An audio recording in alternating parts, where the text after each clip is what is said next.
Hi, my name is Cassandra McClure. I am an expert clean and green makeup artist. Today, I'm going to be talking to you all about how to do a clean beauty look at home with expert approved products. The first thing we're going to be using is one of my favorite products. It's called Dew Skin. It's a moisturizer, a primer, and it's a tint all in one.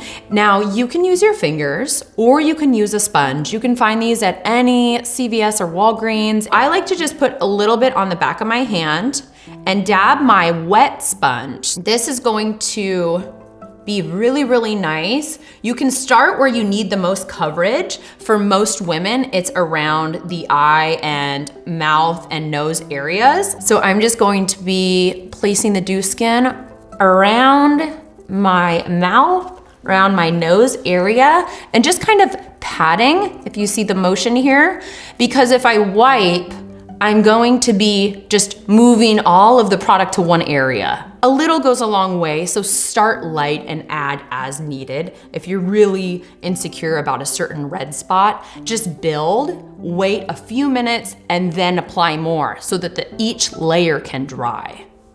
So next, I'm going to go in with a concealer. One of my favorites right now is called Bay Blue, and I also have RMS. This is a little bit more high-end. So I'm gonna show you what each one looks like.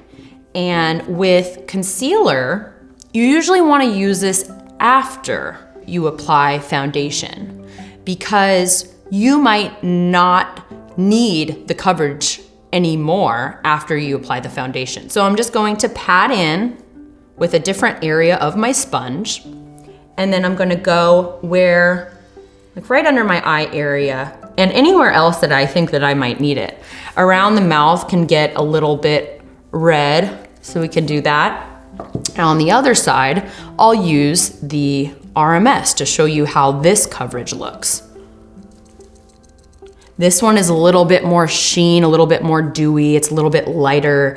A lot of people miss out on this area inside of our nose bridge. So when you're using concealer, don't forget to go in here because you might have green, purple, or even redness right in here. And that's a nice area to cover, and you can even take it up onto the beginning of your eyelid and brow bone. So you can see how that just lightened up for me there. So next, we're going to go in with some blush. You can use a sponge, you can use a nice brush. I like to stay pretty concentrated with my blush, so I'm just gonna use a little bit. Always tap, if you can, the brush to get rid of the excess product so it's not falling on areas of your face that you might not want it to, or onto your clothes or onto your desk. And then you'll smile and go right on the apples of your cheeks very, very lightly, using upward, outward strokes. If you want to, you could even add a little bit to your lid to brighten up your eyes, depending on the color of blush that you're using. A lot of times you want to pair your blush color with your lip color.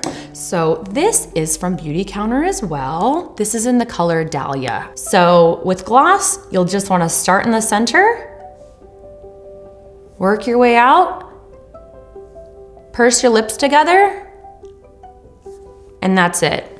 Next, we're gonna work on some brows. So I'm gonna show you a pencil and I'm gonna show you a gel. With a pencil, what you'll do, if you don't have much hair to start with, is you'll measure from your nose. If you were to just make a line going straight up, you would kind of start right here.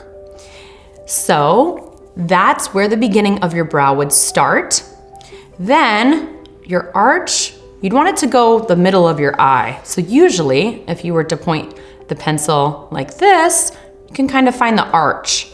And then for the end, you don't want to take your brow down farther than where, if you were to draw a line from your eye, from the bottom, straight up, you wouldn't want to go past that. So small, light strokes, really short strokes, goes a long way. So I'm just gonna use the other side, the little spoolie, and just kind of brush it out. Next, I'll show you the gel. And what this will do if you have hair is it'll make it look a little bit more realistic. So you can brush the hair up, and this makes it look super, super pretty. Next is mascara. You can get mascaras in different colors and shades. And if you have darker hair, you might want to go with a dark brown or black. If you have lighter hair, you might want to go for more of a reddish or blonde. The darker you go, the more dramatic it will be.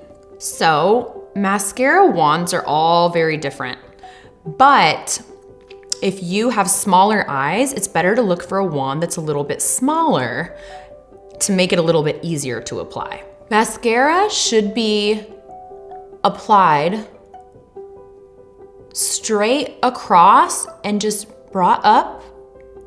And then for the smaller areas, like the outside or the inside of the eye, you'll stand the brush straight up and down, and then you can reach those hairs right in there, or the ones on the bottom. Just like a pro. Thanks for tuning in. I hope you learned something new about makeup. And don't forget, the makeup is an art. It's supposed to be fun and it comes off.